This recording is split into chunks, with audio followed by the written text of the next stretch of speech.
1726 کردیان برانبر 14 تیرمها ده 1026 زاینه افکار من بفراونوری و از صالح دمیجر امی و دمجبیره جورا پیشش بکن منیش بخیراتنی ایو بینران عزیز دکم لکات جمری داهاتو دا براپورت و چاوپێکەوتنی تایبەت پێداچوونەوە بە گرنگترین هەواڵ و پێشاتەکانی ئێران ناوچەکە ئەمریکا و جیهان دەکەین لەگەڵمان بمێننەوە.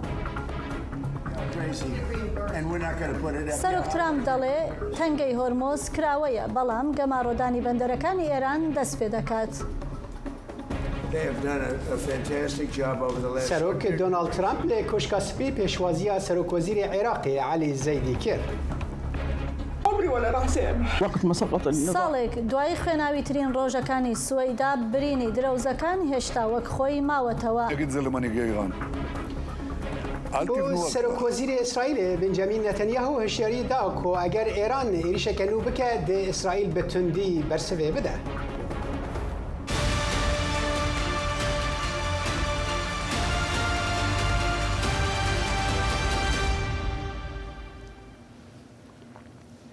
وەکیو هەرجار ئەم بە پێشکەترین داویین لە کۆشکە سپی دەست پێ بکەن گەلک مژارین گرنگ هەنە و بەری دوسێ دامژمێرانجی سەرۆکوەزیری عێراقی عەلی زەیدی لە کۆشکە سپی هاتە پێشوازیکردن دۆناڵد ترامپ لەسەر ئێرانێژی ئاخەوی ji بۆ ئاگاهین بهتر ئەم دچن جەم پەیامنێرê dengê ئەمریکا لە کۆشکە سپی هیوا سەلام دەم باش هیوا ئیرۆ لە جەمتە چه هەیە؟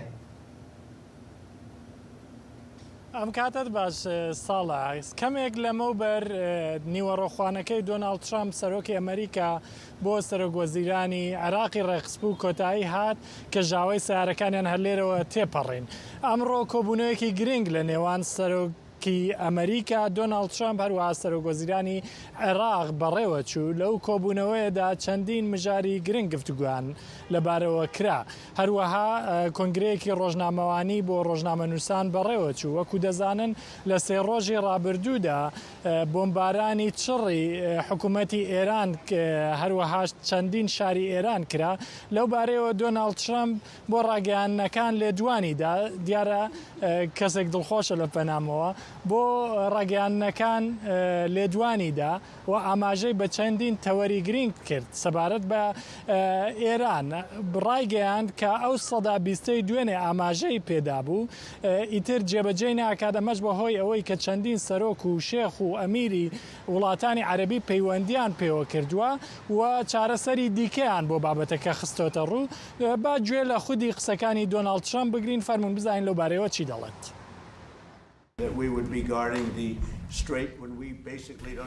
ئەمریکا گەروی هورمز دەپارێزێ هەر وەک دوێنێش وتم ئێمە ئیشمان بەنەود نییە بەڵام بۆ هاوپەیمانەکانمان گرنگە هاوپەیمانەکانمان لە کەنداو.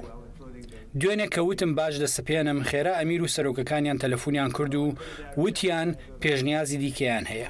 پێشنیازەکەیانەوە بوو کە ملیارەها دۆلار وە بەرهێنان لە ئەمریکادا بکەن و کارگە دروست بکەن و هەلی کار بۆ ئەمریکیەکان دابین بکەن. منیش ئەوەم پێ باش بوو.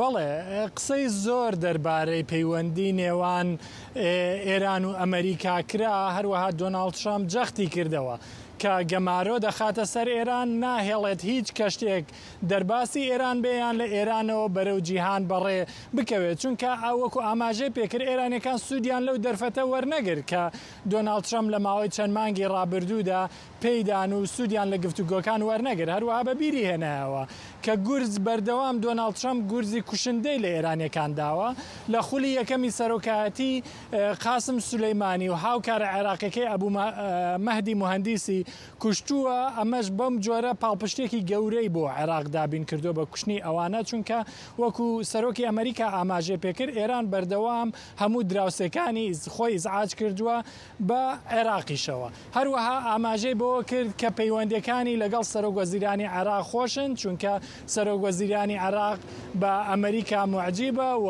دەیەوێت کار لەگەڵ ئەمریکا بکات هەرچەندە پلانیان نەبوو کە نیوەڕۆخوانیان بۆ ڕێک بخەن بەڵام بەهۆی ئەوەی کە گفتوگۆکان زۆر بە باشی بەڕێوە چوونە بۆیە نیوەڕۆخوانێکیشیان بۆ ڕێک دەخات. هەروە سەرۆک وەزیرانی عێراقیش ئاماژەی بەوە کرد کە هێزەکانی ئەمریکا لە خاکی عێراق دەکشێنەوە لە بەرامبەردا کۆمپانیا ئەمریکەکان دەچنە خاکی عێراق و وەبەرهێنان لە بواری نەوتدا دەکەن پەیوەندی پیشەسازی و ئابووری ئەمریکا لەگەڵ عێراق زۆر پتەوتر و چڕوپرتر دەبێت.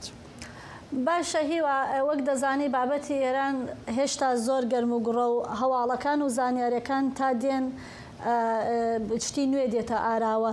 دەمەوێت بزانم دوایین زانیاریەکان لەم بارەیە چین بە تایبەتی لەسەر شێوازی گەماڕۆکان و بردومانەکان. بەفراو هەر کۆبوونەوەیەک لە کۆشکی سپی دەکرێت باسی ئێران باسێکی سەرەکیە.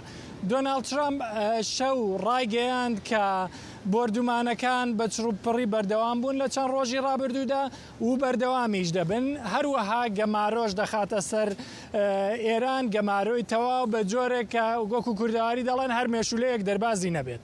بەم جۆرە دۆناڵد ترامپ ڕایگەیان کە ئەو وەکو سەرۆکی ئەمریکا پێی وایە گەمارۆکان لەگەڵ بردومانەکان بەیەکەوە باشتر کار دەکەن لە دژی ئێران وا لە ئێرانیەکان دەکەن کە تەسلیمی خواستە نێودەوڵەتەکان بن هیچی دیکە ئاڵۆزی دروست نەکەن و ئاستەنگی بۆ بازرگانی نێودەوڵەتی دروست نەکەن. با گوێ لە قسەکانی دۆناڵد ترامپ لەو بارەیەوە بگرین سەبارەت بە بردومانەکان. زۆر بەتوندی بۆمباریانیان دەکەین و بەردەوام دەبین لە لێدانیان هەموو تواناکانیان لەناو دەبین. گەڕووی هورمز کۆنتڕۆل دەکەین و دووبارە گەمارۆی دەریایی دەخینەوە سەر ئێران. گەمارۆیەکە تەنیا بۆ ئێران و هاوکارەکانێتی و کەسی دیکە ناگرێتەوە. گەمارۆیەکی زۆر بەهێز. گەمارۆدانیان کاریگەری زۆرتر دەبێت لە بۆمبارانکردنیان. بەڕای من گەمارۆدان و بردومانکردنیان پێکەوە زۆر کاریگەر دەبن.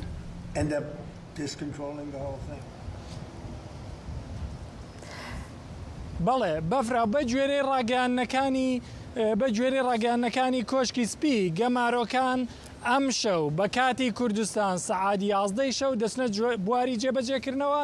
ئیتر هەموو ڕێگا دەریاکان لەسەر ئێران دەبڕدرێت و ئێران هیچ مافی هاتوچۆی لە دەریادا نامینێت. هاوشێوەی مانگی ڕابردووش کە ئەم جۆرە گەمارۆیە خراپوە سەر ئێران.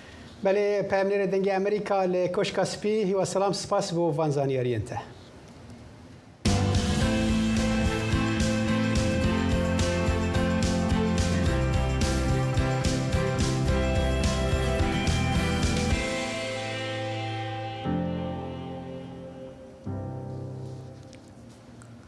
هەروەک باسکرا پێشاتەکانی ناوچەکە و تەنگەی هۆرمۆز ئێستا بوونەتە گرنگترین تەوەری سیاسەتی دەرەوە و ئەمنی ئەمریکا.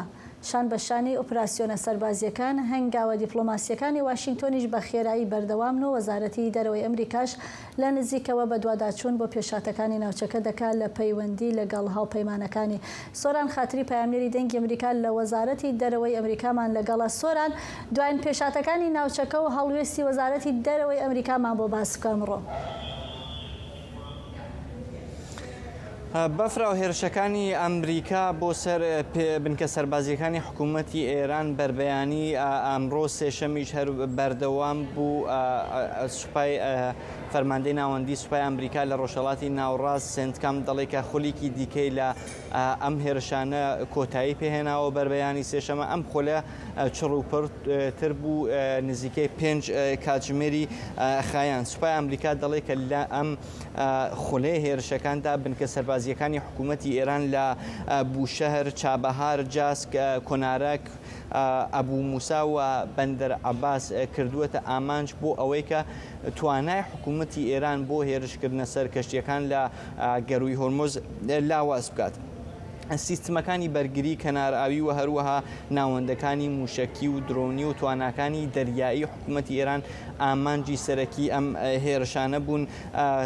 سنتکام دەڵێ کە جەختی کردوتەوەرەوەی کە 50,000 هێزی ئەمریکا وشیار و ئامادە لە ڕۆژهەڵاتی ناوەڕاست جێگیر کراون. سنتکام هەروەها بربەیانی دووشەممە پێش دەستپێکردنی ئەم هێرشانە ڕاگەیاند کە ئەوە گەمارۆی دەریایی حکوومەتی ئێران دەست پێ دەکاتەوە لەوم بە دووە لە ڕۆژی سێشەمە و بەرەوە دووە پاش دەستپێکردنی ئەم گەمارەوە دیسان هیچ کەشتێک بۆی نییە بڕاتە بەندەرەکانی ئێران یاخود لە بەندەرەکانی ئێران بێتە دەرەوە. بەڵام سندکام دەڵێ کە هێزەکانی ئەمریکا هێشتان پاڵپشتی کەشتیڕانی نێودەوڵەتی دەکەن لە تەنگەی هۆرموزوە هەر کەشتی کە ناڕواتە بەندەرەکانی ئێران یاخود لە بەندەرەکانی ئێران نایتە دەرێ بۆی هەیە بە ئازادانەوە بە ئازادیەوە لە تەنگەی هۆرموز هاتوو چوبکە و کێشەی نابێ بەس ئەم گەمارۆ بەس بۆ ئەو کەشتیانەیەکە دەڕۆنە بەندەرەکانی ئێران لە یا لە بەندەرەکانی ئێران دێتە دەرەوە. هەر لەسەر ئەم بابەتە وەزارەتی وزەی ئەمریکایش ڕاگەیاندووە چ ببێ حکوومەتی ئێران بێوە چ لەگەڵ حکوومەتی ئێران ئەوە هێزەکانی ئەمریکا ڕۆتی گواستنەوەی نەوت لە تەنگەی هۆرموز هەروەها دەپارێزن بۆ ئەوەی کە وزەی پێویست بۆ بازارەکانی جیهان دابین بکرێت. بەوتەی وەزارەتی وزەی ئەمریکا بەس لە ڕۆژی یەکشەمە 8,500,000 بەرمیل نەوت لە تەنگەی هۆرموز گواستراوەتەوە. لە خولی یەکەمی گەمارەوەی دەریایی ئەمریکا بۆ سەر حکوومەتی ئێران دەزانین کە نزیکەی 2 مانگی خایان لە ئەم 2 مانگەدا نزیکەی 140 کەشتی هێزەکانی ئەمریکا نیان هەش بڕۆنەوە بەندەرەکانی ئێرانی ویا لە خۆت بەندەرەکانی ئێران بێنە دەرەوە. هەر لەم ماوەیەدا 9 کەشتی ویستویان کە ئەم گەمارەوە بشکێنن و بە قسەی هێزەکانی ئەمریکایان نەکرد بوو بەڵام ئەوە سوپای ئەمریکا ئەم کەشتیانەی کردە ئامانج و لە کاریشی خستن. خولی نوێ هێرشەکانی ئەمریکا بۆ سەر حکوومەتی ئێران و هەروەها دەورێکی دیکە لە گەمارەوەکان لە کاتێکدایە کە حکوومەتی ئێران لە چەند ڕۆژی ڕابردووە دەستی کردووە بە هێرشکردنە سەر کەشتیەکان لە تەنگەی هۆرموز و چەندین کەشتی لە تەنگەی هۆرموز کردووەتە ئامانج. باشە سۆران نەتەنێ ئێران ئێریشا کەشتیان لە تەنگاوە هەرمەزێت کێ بەریا و ئێریشا وڵاتین کەنداوێژی دیکە لەوێ دەربارەیدا چل جەمتایە؟ ڕاستە ساڵح جیا لە هێرشەکان بۆ سەر کەشتیەکان لە تەنگەی هۆرموز وڵاتانی ناوچەکەیش ئەوە چەند ڕۆژە بەردەوام دەبنە ئامانجی هێرشە موشکی و درۆنیەکانی حکوومەتی ئێران لە هەر لەسەر ئەم بابەتە ئەوە وزارەتی بەرگیری ئەمارات ڕایگەیاندووە کە یەک لەو کەسانێک 2 کەشتی ئیمارات لە تەنگەی هۆرموز بەربەیانی سێشەمە کراونەتە ئامانج کە کەسێکی هێندی لەو ناوەدا بووە کوژراوە هەروە 8 کەسی دیکەش بریندارن کە بە گوێرەی ئەو راپۆرتانەیە بەڵاو بووێتەوە تەندروستی 4 کەس لەوانە ناجێگیرە. وەزارەتی دەرەوەی ئەماراتیش هەر لەسەر ئەم بابەتە ڕاگەیاندراوێکی بەڵاو کردوەتەوە دەڵێ ئەو کارانەی حکوومەتی ئێران دەیکاوە هێرش دەکاتە سەر کەشتیەکان و ئەوەی کە دەیهەوێت تەنگەی هۆرموز وەکو ئامرازێکی گوشاریا بۆ سەرانە وەرگرتنێکی ئابووری بەکاربهێنێت ئەوە چەتەی دەریاییەوە مەترسیەکە بۆ سەر سەقامگیری و ئاسایشی ناوچەکە و سەقامگیری ئەو ئاسایشی وزەی لە هەموو دنیاشدا. بە دوای ئەم کوژانی ئەم هاوڵاتیە هەندیە لە ناو یەکی لە کەشتیەکانی ئیماراتەوە هەندیش دەڵێ کە جێگیری باڵۆێزی حکوومەتی ئێرانی لە ئەو وڵاتە بانگەشت کردووە لە دەزانین کە لە سەرەتای دەستپێکردنی هێرشەکانەوە لە چەند مانگی ڕابردووە لە سەرەتای ئەم شەڕەوە لایەنیکەم 7 هاوڵاتی هەندی لە هێرشەکاندا بەتایبەت لە هێرشەکانی حکوومەتی ئێران بۆ سەر کەشتیەکان و هەروە بۆ سەر وڵاتانی کەندا و کوژراون. ناوەندی ئۆپراسیۆنە دەریایەکانی بریتانیا شەروە باسی کردووە کە هێرش کراوەتە سەر کەشتێکی دیکەش ئەمە لە کاتێکدایە کە هێرشەکانی حکوومەتی ئێران بۆ سەر وڵاتانی ناوچەکە بەتایبەت بۆ سەر کوێیت بەحرین و هەروەها ئوردون بەردەوامی هەیە چەند کاتژمێرێک لەوە پێش دیسان هەندی هەواڵ بەڵاو بووە کە گوایە حکوومەتی ئێران دیسان هێرشی کردوێتەوە سەر کوێیت و بەحرین بەڵام بربەیانی ئەمڕۆ سێشەمەش دوای تەوابوونی هێرشەکانی ئەمریکا بۆ سەر حکوومەتی ئێران ئەمجا سپای پاسداران بە موشک و درۆن هێرشی کردە سەر کوێیت و ئوردون و وەزارەتی بەرگری ئوردون ڕاگەیاندووە کە جارێکی دیکە 4 موشکی حکوومەتی ئێرانی خسووەتە خوارەوە حکوومەتی ئەو هێرشی حکوومەتی ئێران کردووە سەرکەوتوو نەبووە. بەحرین ژووتویە بەرپەرچی موشکەکان و درۆنەکانی حکوومەتی ئێرانی داوەتەوە.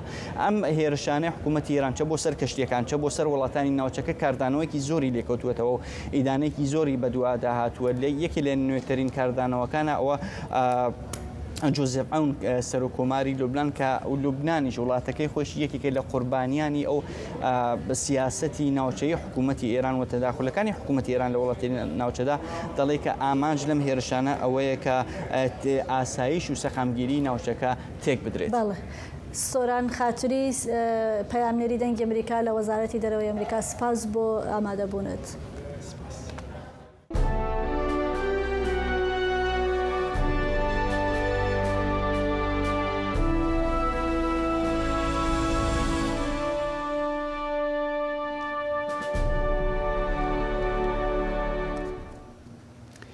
بله بفرو امش وزارت دروا بچن کنگرس امریکایی که چاوری کردن پشتی دمک کرد دارلین گراهام نوردن خوشکا سناتوری کوچکری لنزی گراهام وکو اندام سناتوی سوند بخوا بنافکرناویت پشتی دو جان جمرنا گراهاما کو گلک پرس لسر سباروجا سناتوی درخستن هولی جبو بهتر زانیاری نها پیامنیر دنگ امریکایی لکنگرس مریوان همه بمریا دنباش مریوان هنکی جمرا بحثا دارلین گراهام بکه و چما او لشونا لنزی گراهام هاتیه بنافکرن بەڵێ دارلین گراهام نوردن خوشکی بچووکی و خوشکی بچووک و تاقانەی لینزی گراهامە دارلین لە تەمەنی نەوجەوانیدا بوو کە دایک و باوکی مردن و لە دوای ئەوە لینزی گراهام بژێوی ژیانی بۆ دابین کردو و تا کۆتایی تەمەنیان پەیوەندێکی زۆر نزیک و بەهێزیان هەبوو. درنگانی دوێنێ شەو بە کاتی هەولێر پارێزگاری ویلایەتی ساوس کارۆلاینا بە پێی یاسای ئەو ویلایەتە دارلینی بۆ پڕکردنەوەی کورسەکەی لینزی گراهام دەستنیشان کرد. ئەمە پاژەوەی کە سەرۆک ترامپ و سەرۆکی سیناتیش پشگیریان لەو دەستنیشانکرە کرد بڕیارە ئەمڕۆ کاتژمێر 9:30 شەو بە کاتی هەولێر کە سعات 2:30 کات ئێستا دارلین سوێنی یاسایی بخوات ئەو پێش چەند خولەکێک گەشتە سینات و چووە ئەو ئۆفیسەی کە سیناتۆر لینزی گراهامیشی تیا کرد. ئەم پۆستی پۆستەکەی دارلین کاتیە و بڕیارە تا سەرەتای مانگی یەکی ساڵی داهاتوو لەو پۆستەدا بمێنێتەوە. تا ئەو کاتە کەسێکی تر لەلایەن دانیشتوانی ویلایەتی ساوت کارۆلایناوە بۆ ئەنجومەنی سینات دەستنیشانەگرێت کە بڕیارە لە مانگی 11 هەڵبژاردن بکرێت. وەکوتم پێشتر سەرۆک ترامپ و سەرۆکی ئەنجومەنی سینات هەردووکیان پشتیوانی خۆیان بۆ دەستنیشانکردنی دارلین ڕاگەیاندە بوو. باشە مەریوان بیر و بۆچوونی دارلین چۆنە؟ مەبەستمەوەیە ئایا ڕوانینی لە ڕووی سیاسیەوە نزیکە لە لینزی گراهامی برای؟ بەڵێ یەکەم شت پاش دەستنیشانکردنی دارلین ئەوتی هەر کاتێ پێویستی بە لینزی گراهامە بوو بێت لینزی گراهام لێوە بووە بۆی و ئامادە بووە هەر یارمەتێکی بدات بۆیە هەروەها وتی باوەڕم وایە کە ئەمە خواستی لینزی بوو بێت و بەم شێوەیە من ڕێز لە براکە مەگرم. دەربارەی ئەزمموی ئەو هیچ ئەزمموونێکی کاری سیاسی بە تایبەتی لەسەر ئاستی فیدراالیدا نییە. لەبەرەوە هەتا ئێستا بارودۆخ یا ببوورەیان بۆچوونەکانی بە تەواوەتی نازانین. وەکوتم کارێکی کەسێکی هەڵبژێردناو نییە لە پۆستی حکومی بە تایبەتی لە سەراسی فیدراالدا ئیشی نەکردووە نەچۆتە ئەنجومەنی سینات لەوەش زیاتر وەکوتم بۆ ماوەی 6 مانگ دەست بەکارە بێت وەکو سیناتۆرێکی کاتی دەماشا دەکرێت و ئەرکی سەرەکی بریتە لە تەواوکردنی ماوەی کارکردنی لینزی گراهام. ڕاستە لینزی گراهام خۆی کاندید کردوبووە بۆ ئەوەی خولێکی تریش ئەو پۆستە وەرگێتەوە بەڵام بە پێی یاسا و لە حاڵەتی هەڵنەبژاردنەوەی هەتا سەرەتای مانگی ساڵی داهاتوو لەو پۆستەیدا دەمایەوە. بۆیە ئەرکی دارلین بە دەرەجەی یەک بە دەرەجەی یەکەمەوەی ئەو ماوەیە تەواو بکات و هەروەها دارلین پاش دەستنیشانکردنی بۆ ئەم پۆستە دوێنێ شەوە وتمان بەڵێنیدا کە پشتیوانی سەرۆک ترامپ کات ئەمە زۆر گرنگە بۆ پارتی کۆماری ئەمانە هەمووی ئاماژەن بەوەی کە دارلین بەردەوامە بێت لەسەر ڕێچکە و ڕێبازی لینزی گراهام نەگەوەی کە گۆڕانکاری بکات. هەروەک دەزانین لینزی گراهام یەکێ بوو لە بەهێزترین دەنگەکانی سینات بە تایبەتی لە مەسلەی سیاسەتی دەرەوە داپۆکیکردن لە هاوپەیمانانی ئەمریکا و پشتیوانی لە کورد و هەروەها ئۆکرانیا تا ئێستا هیچ ئاماژەیەکی ئاشکرا نییە کە دارلین بێوێت هیچ لەم مەسەلانە دوور بکەوێتەوە یان بیان گۆڕێت. باشە هەروەکتانی زمان مەریوان ji بۆ کوردان لینزی گراهام دۆستێکی بۆ دەمەکە درێژ و پارێزوانێکی ناسکری بوو قالوا تنشان هنا كو دارلين همان هالوستي نشان بده بەڵێ ئەمە یەکێک لە پرسیارە سەرەکیەکان ڕاستی و تا ئێستا هێشتا وەڵامی تەواومان لا نییە بەڵام هەنێ ئاماژەمان هەیە. لینزی گراهام کەسێکی زۆر ناسرااو بوو بۆ کورد و بەردەوام داکۆکی لە کورد دەکرد بە تایبەتی لە عێراق و لە سووریا. داڕین ئەزمموی کاری سیاسی نییە هێشتا بیر و بۆچوونی دەربارەی سیاسەتی دەرەوە نازانین یان قسەی لەبارەوە نەکردوون بەڵام بە شێوەیەکی گشتی ڕەنگە هەمان هەڵوێستی لینزی گراهامیە بێت لەبەرەوەی بەردەوام جەختی لەسەرەوە کردوێتەوە کە ئەو درێژە دەدات بە کاری براکەی و لەوانش کە لینزی گراهام بەیاخی پێدا پرسینەتەوەی یا پرسی کورد بوو بۆیە چاوەڕوان دەکەین لە ڕۆژانیان هەفتەکانی داهاتوودا بیر و بۆچوونەکانی دارلین ببیستین. بە تایبەتی ململالیە لە ئێران لە ڕۆژەڵاتی ناوەڕاست و جەنگی ئۆکرانیا لە ئەوروپا یانی ئەمانە ناچاریەکەن کە هەڵوێستی ڕوون و ئاشکرا هەبێت و ئەو کاتە بۆمان دەردەکەوێت کە چەند چالاک دەبێت و لە شەژمانی داهاتووە چی دەتوانێت بکات. مەریوان وەک دەزانی یەکێک لە داواکاریە سەرەکیەکانی گراهام بریتی بوو لە پرۆژە یاسایە کە سزای تونتر بەسەر رووسیا بسەپێنێ. دوایین زانیاری لەسەر ئەو پرۆژە یاسایە چییە؟ گەیشتوتە کوێ؟ بەڵێ ئێستا ساتێکی زۆر گرنگە و هەستیارە بۆم پرۆژە یاسایە ماوەیەکی زۆر لینزی گراهام و هاوکارەکانی لە هەردوو پارتەکە لە کۆماری دیموکرات لەسەر و پرۆژە یاسایی ئیشیانە کرد هەندێ ناکۆچیان هەبوو لەگەڵ ئیدارەی ترەمپا سەبارەت بە دەقی یاساکە یەک دوو ڕۆژ پێش مردنی لینزی گراهام کۆمەڵێک لە ئەندامانی سیناتی هەردوو پارتی دیموکرات و کۆماری ڕایان گەیان کە لەگەڵ ئیدارەی سەرۆک ترەمپ گەشتونەتە ڕێکەوتن لەسەر دەقێکی نوێی پرۆژە یاساکە. گرنگی ئەم یاسایە شتێکی زۆر گرنگە ئەوەیە کە نەک هەر سزای ئابووری زیاتر بەسەر رووسیا دەسەپێنێت بەڵکو ئەو وڵاتانش سزا دەدات کە بەردەوامن لە کڕینی نەوت و گاسی سروشتی لە رووسیا کە ئەمەش داهاتی سەرەکیە یەکێ لە سەرەکیەکانی رووسیا بۆ بەردەوامی جەنگ لە ئۆکرانیا. ئومێدەکەوەیە ئامانجەکەوەیە کە لەم ڕێوە رووسیا ناچار بکرێت جەنگی دژ بە ئۆکرانیا کۆتایی پێبێنێت وەکوتم پرۆژە یاساکە پشتیوانێکی فراوانی هەیە و زیاتر لە 80 سیناتۆر لە هەردوو پارتەکە پشتیوانیان کردووە بۆیە پێدەچێت لە چەند ڕۆژ و هەفتەی داهاتوودا ئەم پرۆژە یاسایە دەنگدانی لەسەر یا گفتوگوی لەسەر بکرێت و احتیمالێکی زۆر هەیە کە تێپەڕێنرێت. بله پامنێرە دەنگی ئەمریکا لە کۆنگرسێ مەریوان هەمە سپاس بۆ وان ئاگاهیان تر بەڕانە. بڕیارە گەورەکان لە واشنگتۆن دەدرێن. لە کۆنگرێس ئێمە لێرە پرسیارەکان دەخینە بەردەم دەسەڵاتدارانی ئەمریکا. لێرە لە وەزارەتی دەرەوەی ئەمریکا. زانست لەگەڵ زانیاری سەرنجڕاکێشەکان. نەرینێن جیاواز لە دۆر ڕوودانە. خوێندەکانی ڕۆژوو ڕاو بۆ سوونەکانی ئێوە. بەشی کوردی دەنگی ئەمریکا ئامادە لە ناوەندی ڕووداوەکاندا. نوچەیەن واشنگتۆن بلەز و هورگیلی دگهینن وە. دەنگی کوردان لە دڵی واشنگتۆنەوە. بله بینر هجا امجا امریکای دچن هرما روجلات ناوین سروک وزیر اسرائیل بنجامین نتانیاهو ایرو هشیاری دا کو اگر ایران ایریش کنو بکه د اسرائیل بتندی برسوه بده. نتانیاهو د ویدیو اکیدا کو افیساوی بلاف کر گوت کو از جبر پرسن ایران اراد بجم اگر هون ایریش ما بکن هزر نکن کو روش آرام بمینه او روجن کو کسک ایریشی ما بکه و ام برسوه ندن بداوی بونه. او هشیاری نتانیاهو ته پشتی ایریشن سه روجی ین داوی کو ارتش امریکایی انجام دان وکو برسفداینا که بو ایران لسر ایریشاوی لسر کشتین بازرگانیین ده تنگاوا هرمزه ده. لە کاتێکدا گرژیەکانی نێوانتاران و واشنگتۆن دەچنە قۆناغێکی نوێوە پێشاتەکانی ئەمڕۆ دەری دەخەن کە قەیرانەکە چیتر تەنها ڕوبەڕووبوونەوەیەکی سەربازی نییە بەڵکو ڕاهەندە سیاسی و ناوچەی و نێودەوڵەتیەکانی ئەم ڕوبەڕووبوونەوەیە ڕۆژانە فراوانتر دەبن. ئەمریکا بەردەوامە لە هێرشەکانی بۆ سەر ئامانجە سەربازیەکان لە ئێران و گەماڕۆی دەریایی بەندەرەکانی ئێرانیش دەستی پێکردووە. لە هەمان کاتدا سەرۆکوەزیرانی ئیسرائیل هۆشداری داوە کە هەر هێرشێکی نوێی ئێران وەڵامی توندی ئیسرائیل لێ دەکەوێتەوە. لە ناوخۆی ئێرانیش کۆمەڵێک لە ئەندامانی پەرلەمان داوای بەردەوامی ڕوبەڕووبوونەوە لەگەڵ ئەمریکا و ڕێوشوێنی تۆڵەسەندنەوە دەکەن. ئەم پێشاتانە پرسیاری گرنگیان لەسەر ئایندەی ئەم قەیرانە و ئاسۆکانی هێناوەتە ئاراوە.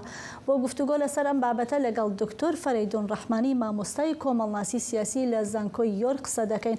کاک فەرەیدون وێرای سپاسم بۆ ئامادەبوونت لەم بەرنامەیە.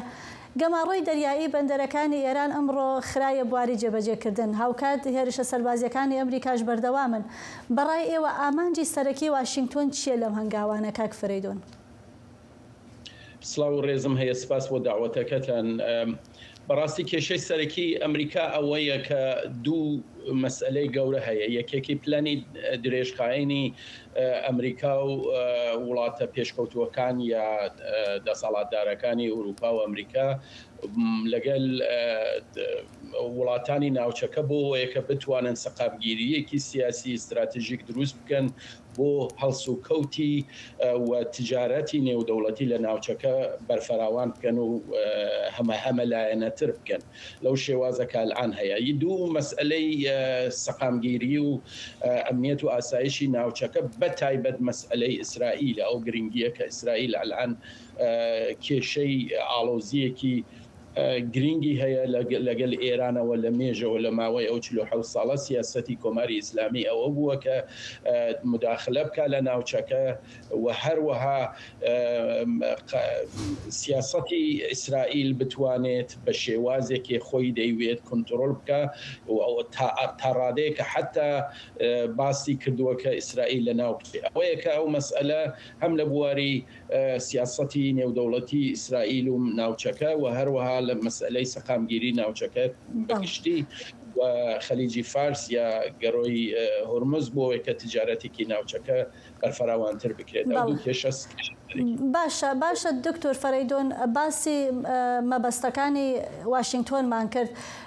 وەک لە سەرەتاش ئاماژەم پێکرد هەڵوێستێکی تند لە ئێرانەوە هەیە بۆ بەرپەرشدانەوە و بەرەنگاربوونەوەی ئەمریکا. ئەی مەبەستی ئێران چییە لە ئەم قەیران دروستکردنە و لە بەردەوامبوونی ئەم گرژی و ئاڵۆزیانە لە ناوچەکە؟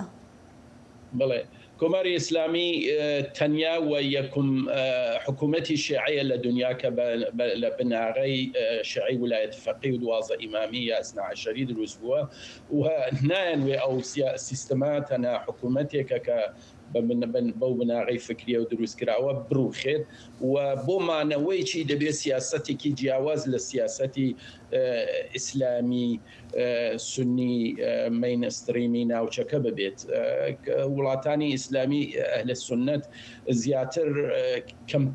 زیاتر لەگەڵ ئەمریکا و ئەوروپا پەیوەندی باشیان هەیە و مداخلە لە ئەو فکری جیهادی ئیسلامیە ناکەن.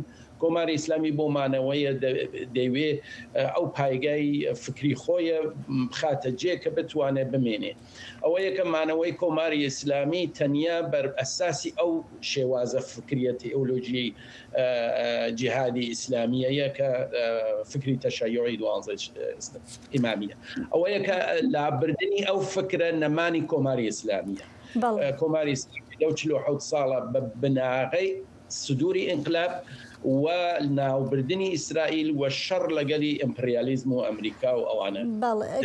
بەڵێ کاک دکتۆر، هەندێک لە ئاژانس هەواڵیەکان ئەمڕۆ باسییان لەوە کرد کە بەشێک لە وڵاتانی عەرەبی پشتیوانی دەستپێکردنی شەڕی دووبارەیان کردووە دژی ئێران، واتە لە ئەمریکا پشتیوانیان کردووە.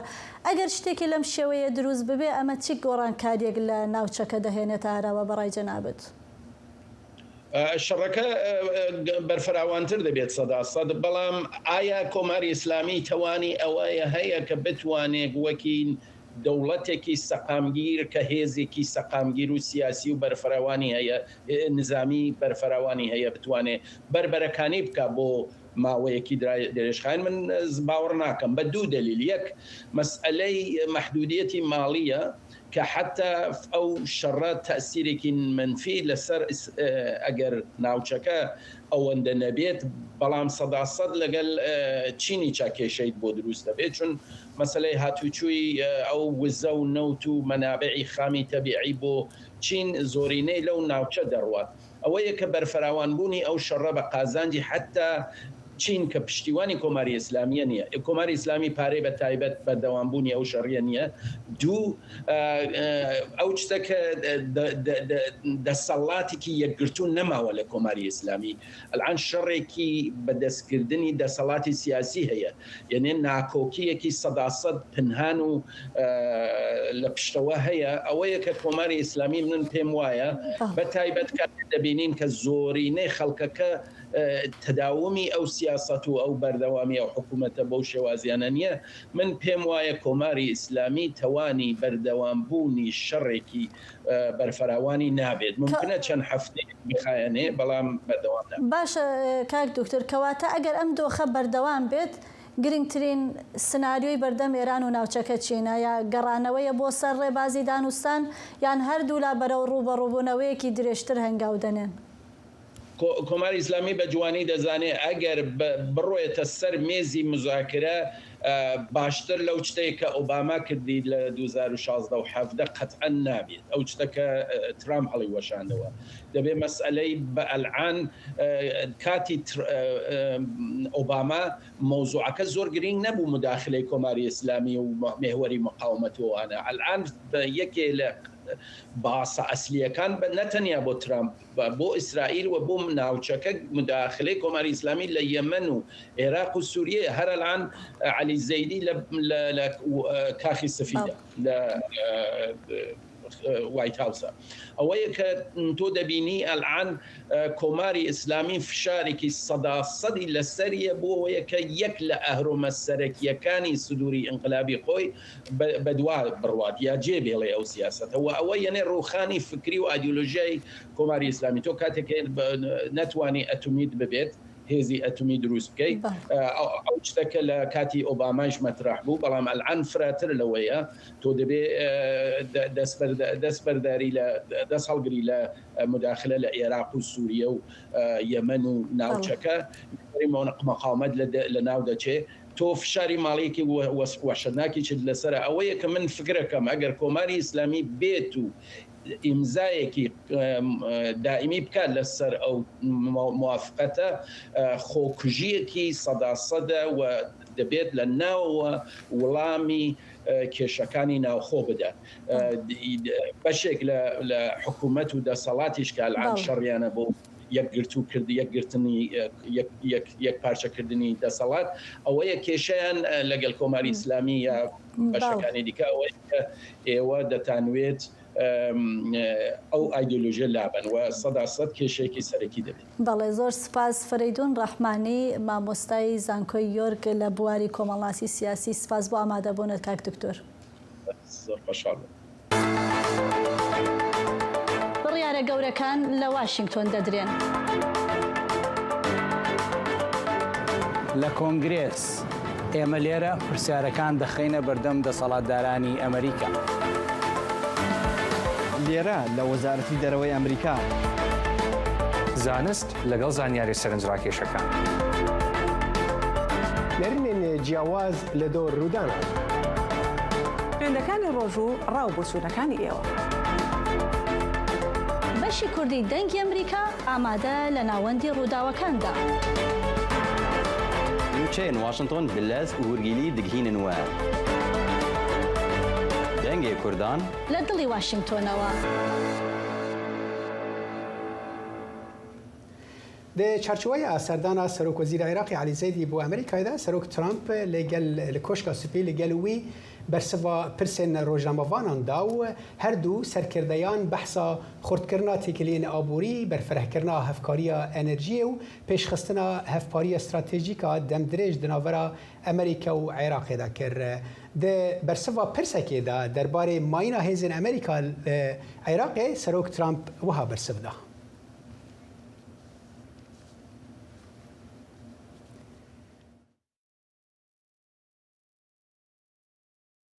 They have done a fantastic job over the last very short period of time, but they have a great leader, the new Prime Minister. He's a great leader. I think he's going to be there for a long period of time, and it's great to have you at the White House. Thank you very much.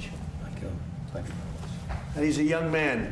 He's young and he's handsome, which I don't like. I'm not happy about it. بله بفراو او کلیپا کولی دای بشخواه یک ادم بو ما آماده کرده بود درباره پسندان سروک امریکای دونالد ترامپ بو سروک وزیر عراق علی زیدا بو و دیگه ادم داجی ترامپ بحثا وکشینا شاندنا هیزن امریکا جه عراقی کر کامل ویجی تماشا کن بهبره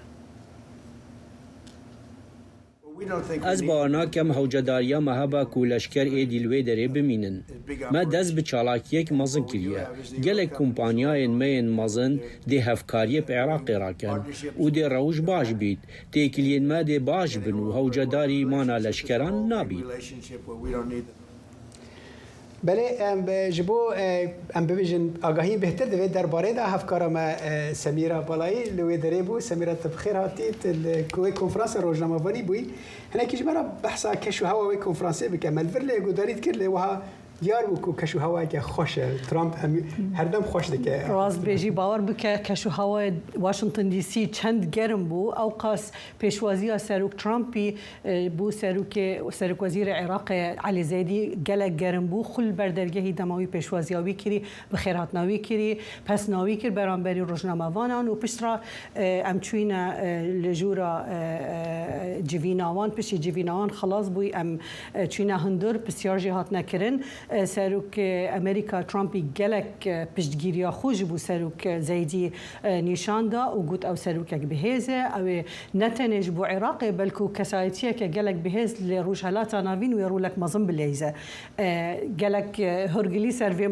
بابتی ندانه لیدیسان جی گوت کو او پیمان گلک بخورد گلک باشین آبوری بعراقی را داینه پرسک جهاتا کرن گوت امریکا و پاراستنا عراقي بكا قد بلي أمريكا وبلز وبز أجر بي تي في عراقي بباراستنا أمريكا هبة أموي ببارزين أم عراقي ببارزين أي هرمي كردستان شي سميرة هيج باسي هرمي كردستان كرالا بلي كونفرنسا باس هات أكرن وسلوك وزير عراقي بورد برسفة هناك برستا بحثها بلي هندا برسي هاتنا كرن كا أو تشوا وبكارن كو بيوندية برا بغداد وهوليري وهرمي كردستان وخرد بکن جبو چاره سرکنا او پرسگیری کن دناو براوان دا پرسن موچه پرسن هناردنا گازه و پترول سروک وزیر عراق گود جبوی عراق یک گیانه یک پارچه کردستان جی او سردری چاوا لگل همو پارچندن بکه او دگل کردستان بکه دیسان سروک وزیر تشتكي جالك سير وكو سروك ترامبي يقول بتجاروي وانا كريه او قاس حس كريه كو بردوام باغ دقال سروك وزير عراقي وي دعوت كربو خوارناني فرويجي وبشترا سروك وزير عراقي بوزير درفي عراقي دكتور فؤاد حسين بوزير بترول بوزير دارایی بهفرا چون پنتاگونش بوزارت جنگ امریکایی و دوان روز به دانجی وان گلک جوین گرین کنه لگل کمپانیای امریکایی و جوانا و جوینک هبل جورا بازرگانی امریکایی و هر وها لهیوستنجی و هل جوینک آبوری یگلک گرینگ بهتا ساس کرن و دنگ امریکا و که هر جار و بشوپینه وش نزدیک و بشوپینه و آماده به دیوان جوینا. گلک باشه سمیرا تشکیدین بالکش یعنی بالکش بوده و دا سروک ترامپ سروک وزیر عراقی را گفت که جوار قاسم سلیمانی کشت که لازم اویا وکو رندیه که به جوار هون چاوا دبیجن دبرسه و دا سروک وزیر عراقی برسف ندا اوی گوت جی از خوازم بحث پاشا روج بکم نکو بحث روج و سالن بوری و گوت اوی دمی دادما قاسم سلیمانی هتا کشتن او ابو مهدی المهندس او وی چاخی او مجولی بازرگانی بو وی هایش سیاست نبو. باشە چەند ڕۆژ دەمێننەوە سەردانەکانیان حتا دیمایکە هەفتیە بمێنن و جوینن وان بەردەوامن دگەل بەرپرسێن ئەمریکای ئەس باوەڕمە پلانجی هەنە کو ئەم وان ببینن دخوازبێژم هاوادیجی لە ژوورە ڕونشتنێ جویناندا تۆمباراک نێنەر تایبەتی سەرۆک ترامپی ji bo عێراقی و سووریە باڵیۆزێ تورکیا تۆمبارک لێرە ئامادە بوو هەروەها مارکۆ ڕۆبی وەزیرە دەرەوەی ئەمریکای gelek spas بۆ vazaniyê spas بۆ هەوا gelek spas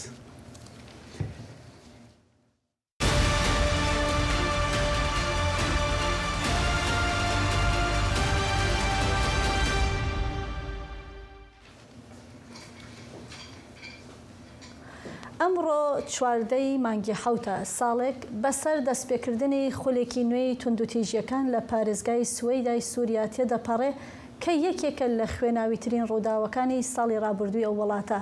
بەپێی ئامارەکانی نەتەوە یەکگرتوەکان زیاتر لە 1700 کەس لەو توندوتیژانە گیانیان لەدەستداوە کە زۆربەیان لە کۆمەڵگای درەوزەکان بوون و نزیکەی 200,000 ئاوارەش بوون. دوای ساڵێک لەو کارەساتە سوێدا هێشتا لەگەڵ دەرەنجامە مرۆیی ئەمنیەکانی ئەو ململانەیە ڕوبەڕوویە. ئێڤان حەسیب راپۆرتێکی لەم بارەیەوە بۆ ئامادەکردوین. ساڵک دەرباس بوو و نەزیرا هێژ بۆ کوڕێ خۆدگری و شیناوی بەردەوام دکە گۆ یەک ji قوربانiyên komkujiya Swêdayê bû. Li gorî raporek netewin yekbûyî tundutûjiya li Swêdayê di tîrmeha 2025 de bû sedema kuştina zêdetirî 1700 kesan got 1342 ji wan durzî bûn û nêzîkî 200,000 kes ji malên xwe koçber bûn. دایکا غەمگین داخواز دکە گۆ کەسن ێریشی سوێدایê kirin werin cezakirin. Gava rejîma Esed ket kurê min yekem kes çû Şamê da ku alîkariya wan bike. Ez xemgînim ku ew çû alîkariya wan bike lê paşê wan ew kuşt. Ez bang li her mirovê azad li Ewropa, Sûriyê û her deverê dikim ku ji bo cezakirina wan kesên ku bi hovane êrişî Swêdayê kirin alîkariya me bikin. Gelo sûcê xelkê Swêdayê û durziyan çi? Di 19 tîrmeha 2025 de hêzeka hikûmeta Demkî ya Sûriyê xwendekarê zanîngehê Enîs El Herfûş li gundê Dêrşeîr li gundewarê El Swêdayê girtin. Dayika wî Mu'mîne dibêje got ji mafê wan e got çarenûs û cihê wî bizanibin. Enîs xwendekareke zanîngehê bû. Min ew li ser exlaqên baş mezin kiriye. û sê mehmabû ku xwendina xwe tamam bike.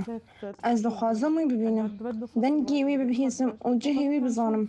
Mafê her girtiyekî heye ku bi malbata xwe re tê kilî bike.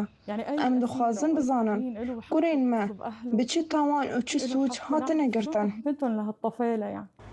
Daniel xortekî durzî ye got li welatên Îmaratên Erebî kar dike û berî destpêkirina tundutijiyê serdana Swêdayê dikir. Dayika wî dibêje got ew salek berê li gel du pismamên xwe hatiye girtin û wan ji hingirtiyên got hatine berdan nas kirin got ew dîgirtîgeha Edrayê de ne. Ew û pismamên wî Enes û Eşref hatin girtin. Ev saleke me ji wan tu agahîn negirtiye. Hingirtiyên berê ji me re gotin ku ew li girtîgeha Edra ne. Lê me nikarî bi wan re tîkilî bikin. Kurê min sivîl e û li Îmaratên Erebî bû. Ew serdana Swêdayê dikir. Dewletên garantor milletên dilovanî û raya giştî li ku ne. Em zarokên xwe dixwazin. Salek derbas bû. Ma divê em çi qas hêj di vê êşê de bimînin. Rapora netewin yekbûyî hêzên hikûmeta Demkî di gel çekdarên eşîreyên Ereb bi binpêkirinin berfireh ên yasaya mirovî û yên mafên mirovan a navnetewî li dijî sivîlên durzî di navbera 14 û 16 tîrmeha 2025 de li parêzgeha Swêdayê tawanbar kir. Di nav de kuştin, işkence, binçavkirin, destdirêjî li ser jinan û talankirin. Îvan Hesîb, Dengê Amerîka. بله ام ل سوریه ببینن که خلک سوریه به هویه که براستی افتشتن که روی دایی سال که برای جاره کردن دوباره نبن هویه خلک سوریه اوه پشتی لدارخستنا یکم رونشتنا خواه پشتی روخاندنا دستلاتا بشار اسد پارلمان نویا سوریه دکاره پروسه که یاسایی چاوا جنوب دست پی بکو تا چه آسته هوی هنه که او د آشتیه که نافخوایی یا نوا پیکایته این سوریه ده به سر بکوه پارزر کرد سوریه رزدار عبدالله امام دکاره به باشی بر سواوان پرسان بده او نهاج المانیای با اوی که زندی به مرایه دم باش رزدار عبدالله سوری هویه که چاوا جوه پارلمان نو دکن دم باش که صالح سبارت به پارلمانی یا نافدت به انجمن گل هل به تیوی گل کن لی پرس دکوده حتی کی جان آستای اف پارلمانتایا کانه وان هیویانا پیک بینه یعنی لگوری راگاندن دستوری آکو بری ساله که یعنی دستپیکا دستهلاتا نودا هات راگاندن یعنی امبیجن دستهلاتین و انجمنا قالك كيمن جيا برك يمترن حتى او امكانيه كان به كنترول دستهلات جيب كار بك او جيج دستهاتيه قرتنا جبر و از باور دکم و یعنی گلک هیوی کدبال خلقه دبال حوالاتیان سوری دا هنه جوه پرلمانتوی و لپاش بمینن و نینا جیب چی کرن. باشه کاک عبدالله یعنی یک جه تشتن که گلک خلق یعنی پرانی خلقان پشتی شرن وهای نافخوایی دکن اوجی آشتیا نافخوایی و دادمندیا یعنی دادوریا و گوهزه. رولا پارلمانی و دوان د پیک آنینا وان هر دو وان دا چه به؟ نهاش خاطر خواستن رولا که گلکی گرینگ و گلکی مزن جوه پارلمانی دوی بواری دا بوارد دادواری دا دمکی دا و آشتیا نافقایی دا شخوا آشتیا نافقایی بشکش دادواری دمکی لی مخابن یعنی کانی هندک گاورانه هندک آنجی نکانه کانی مثلا یاساین تینا خواستن دینید کانی هندك يعني بهرتن دياساين بري هيدا بكي لنكاني دسهلاتا جيكار كنترول بكي امزانن اف مساله جي دادوريه دمكي بشكي بنجهين لسر بشتا دسهلاتا جيكار تي كارانين تي بيبانين دما كو برلمان نكان به و دسهلاتا كنترول بكي هجار و يعني رولا و دو مساله دا گلكي باش به گلكي لواز به بله کاکی عبدالله یعنی ام ببیجن پیکاتین سوریه بخواه سوریه ولاته کی پرزنگینه پیکاتین خواه چه پیکاتین اولی بین چه ین آینی بین ام بیجن چه ین نتوی بین پرلمان چاوه دکاره وان پیکاتیان راضی بکه یعنی جوان حس بکه براستی که اف پرلمان نونراتیا وان دیکه نهاکو پیکاتین هندری سوریه کشین وان این سیاسی این اولی ورن چاره سر کردن جخوا اول چاره یا باشتر جبو کو د پارلمان دا و د دسهلات اندن داجی ورن نونرتیا وان برنگی کی عادلانه ور چی کردن نه حال حاضر دا نونرتی نه عادلانه یعنی نونرتیا که سمبولیک نونرتیا که وقت پروازه یعنی بس تنه ته خواستن بیجن ولا درزیجی هنه و علویجی هنه و کردی هنه و همی هنه بله همی هنه بس يعني ياك رجايا وان جمارا وان من الكوري رجايا وان نسبتي ملتي سوري دو كسن كوان تمثيل دكان يعني ناو كسن كو جواكا وان او بتيش لا داناج بوتنا اب نونارين منا يعني نونارين محافظه يعني باريزغا سويدا ومثال ناو كسيكو محافظه سويدا بوتي اب نونارين ما شو سلاته بجارتنا بناف كرنا بوتنا برا أبواري يعني أو نونرتيا الراس باش حال كاكي عبد الله يعني أرجومنتا بدسلات جد بيكو أو بيكو أف قناغ همي قناغ كفجوه زو رنج عندك كم يعني شاشي لفي دريب كماسي شيء ببن حتى كو برلمان که دائمیش با سوریه ته و وقتی و اف پرسکریک چهار سبب رنگ اف آرگومنت وانه استاتویا کردان خواستم چه مرا بحث استاتویا کردان بکن او چاواد کار کردان استاتویا که باش لسر عرضه هبو او چاواد کار د برلمان که و هدوار پاراستن اینها سبارت به کردان هنزانن برجی دما بشار اسد و باوی و حافظ اسد داجی کرد برلمان ده هبون و حتی د دسالات جیبجی کار داجی هبون لی او هبونا کردان دوان دسالاتان دا هبونا که سمبولیک بو و بی واته بو جبرکو کیشه یا کردی دوزا کردی سیاسی نهات بو چاره سر کرن هیروج وک بره یعنی مادام او دوزا سیاسی آ کردی نهات یا چاره سر کرن نونرتیا کردان چه د پارلمان داوه چه د دسالات دن داوه به واته جبرکو نکانن دوزا کردی تمثیل بکن کانن تنه یعنی کرسیا که چونا خال کرسیا که بگرن بس نکانن رول که چاره سر کردن دوزا کردی دا بلیزن د باوریا مدا یعنی اف عملی چا و چه وی وقت عربی د پیش حساب دینی یعنی دوی بره دوزا کردی بهاتا چاره سر کردن و پاشه لسر کرسی و لسر جمارا اندام کرد این پارلمانتوی دا گفتگو گبا و گوتبانا اوه پارا کردان و افجی رولوان هر حال دمین پیش تا هیوی اون که همو پرسکریک ورن چاره سر کردن دنا وان دا من بیشن روشا کردان جی گلک سپاس پاریزر عبدالله امام تجی المانیا مرابوی مالا تا آوا دانیشتوانی هەردوو شاری تەقتەق و کۆیە لە هەرێمی کوردستان دەڵێن لە چەند هەفتەی ڕابردوودا ئاوی خواردنەوەیان قوڕاوی و پیسە و بەوتەی ئەوان چالاکی چەند کارگەیەک لە کەناری ڕووبارێکی ئەو ناوچەیە هۆکاری سەرەکی ئەم پیسبوونەوەیە. هەروەها هەندێکیان دەڵێن دوای بەکارهێنانی ئەم ئاوە تووشی نەخۆشی بوون. دەسەڵاتداران وێ ڕای پشتڕاستکردنەوەی وەرگرتنی سکاڵاکانیان دەڵێن بابەتەکەیان ڕەوانەی دام و دەستگا باڵەکان کردو بە دوواداچوون بۆ چارەسەرکردنی ئەم کێشەیە دەکەن. راپۆرتێکی دیارجەماڵ لەم بارەیە ببینن. بوونی ژمارە کارگەی چەولم لەسەر زێی بچووک ژینگەی ناوچەکەی شێواندووە.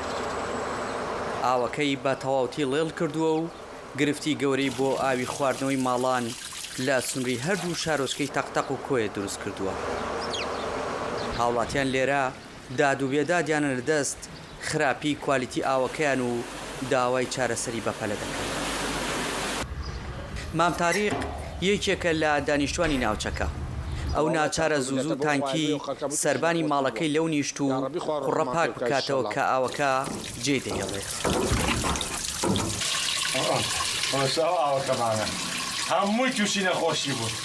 دەڵێت ئێمە ئاوی قوڕاو دەخۆینەوە. ئەوە شوای کردو خۆمان و منداڵەکانمان تووشی نەخۆشیەکانی گورجلە و پێز ببین. داواکارە دەنگی ئەمریکا دەنگیان بگەێنێتە لایەنە پەیوەندیدارەکان. ئەو ئاوەکەیە کە دەیخۆی خەڵتاوە بە نسبەت خەڵکی تەختەق قەزای تەختە هەموو تووشی و نەخۆشیە بووە، تووشی کلیە بووە، ئەو ڤایرۆزە یانی ئەو ئاوە تووشی ئەو ڤایرۆ نەخۆشیەمانی کردووە. داواکانم لە کەناڵی ئەمریکا دەنگەکەمان بگەێنێتە جێ. سەرچاوی ئەم پیسبوونە لێرە نییە. ئەو کارگانەی بوونەتە هۆکاری شێواندنی زێی بچووک دەکەونە سنووری کارگێڕی شارۆچکەی چەمچەماڵ و شارەدەی ئاغجەلەرەوە. ئەمە شوای کردووە چاودێریکردنیان قورستر بێت. چالاکانی کۆمەڵی مەدەنیش هاتوونەتە سەر هێڵ و بەردەوام نمونە لە ئاوەکە وەردەگرن و ئاراستەی تاقیگە و لایەنە پەیوەندیدارەکانی دەکەن.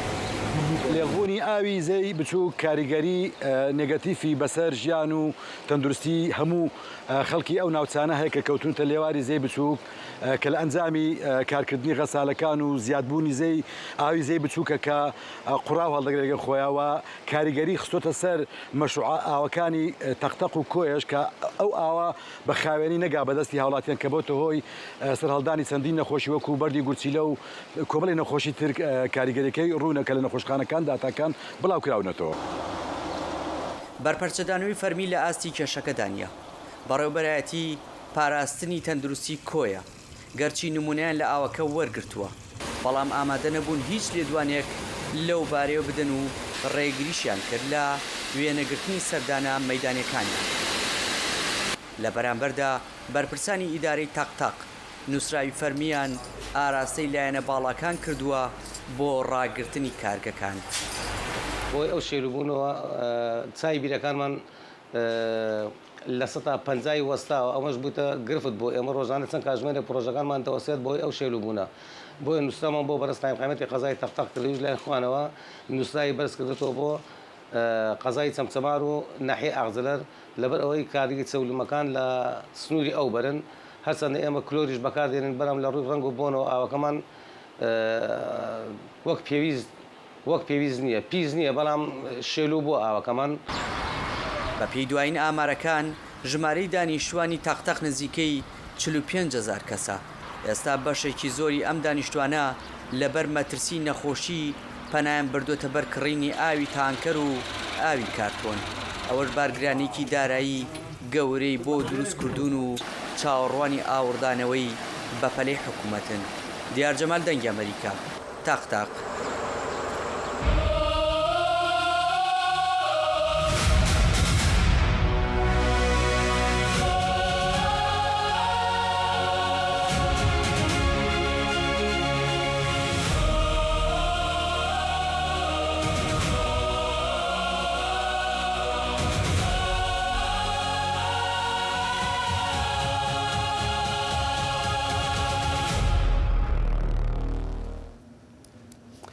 بله بفرام شن بشه ورزشه و دما بحث ورزشه کن دوام دماده جام جهانی تبیرامه کل امریکا مکزیک و کانادا. خوشترین باش بومن.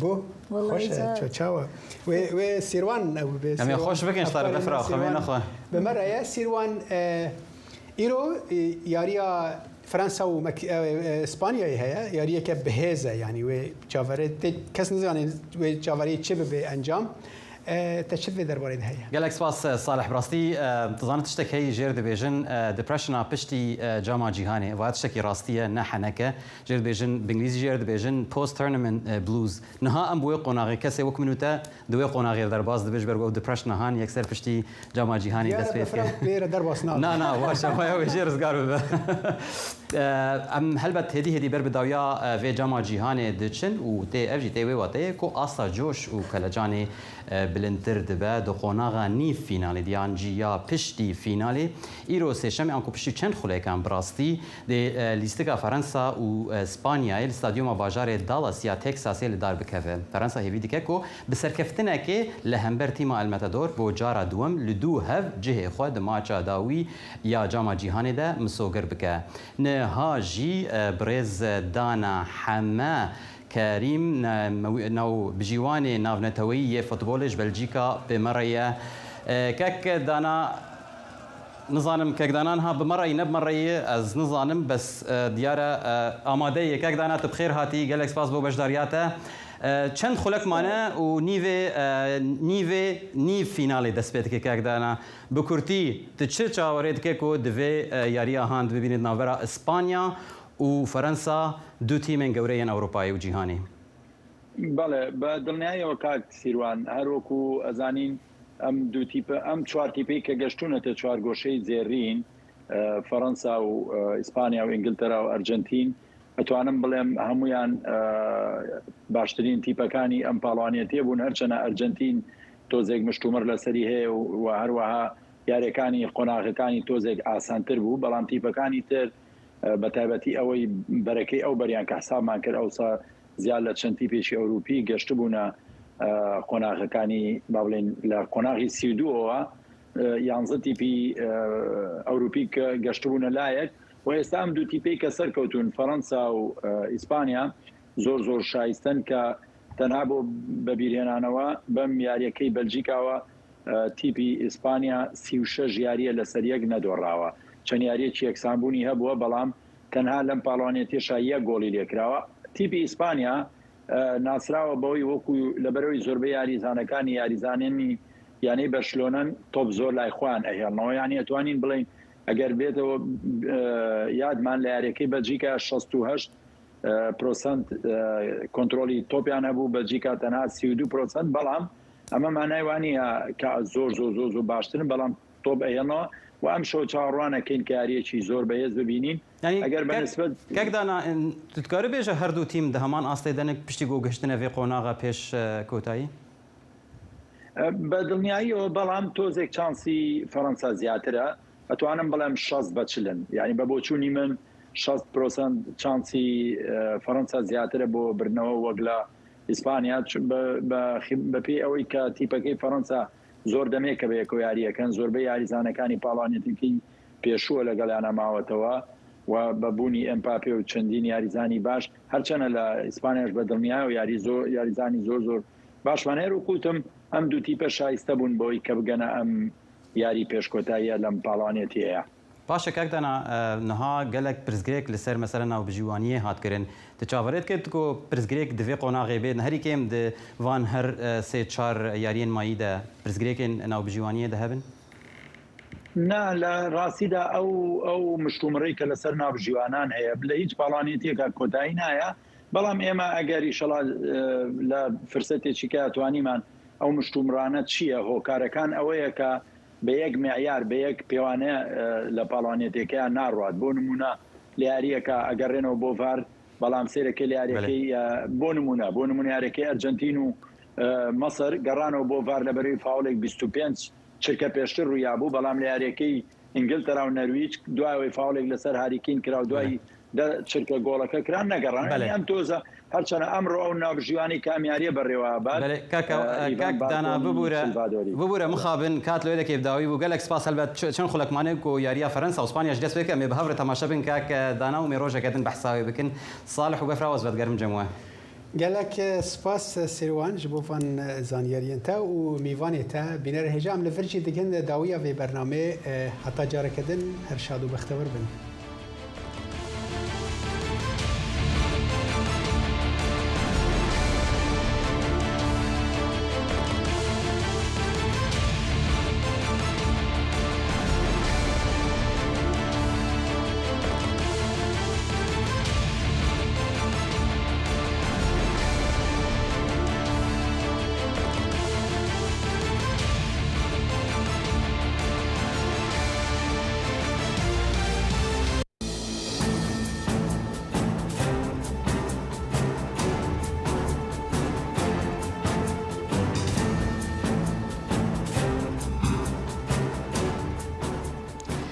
سلام به برنامه خبری صدای آمریکا خوش آمدید. امروز سه‌شنبه 14 ماه جولای سال 2026 میلادی است. من سحر عظیمی هستم. در برنامه این ساعت شما را در جریان تازه ترین گزارش‌های جهان قرار می‌دهیم. اما نخست سرخط خبرها.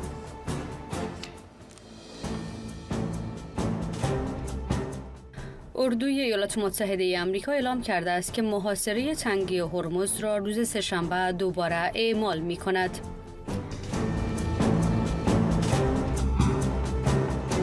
کشورهای عضو سازمان همکاری‌های اسلامی در نشستی در پاکستان محرومیت زنان و دختران افغان را از کار و آموزش مغایر ارزش‌های اسلامی و حقوق و کرامت انسانی خواندند.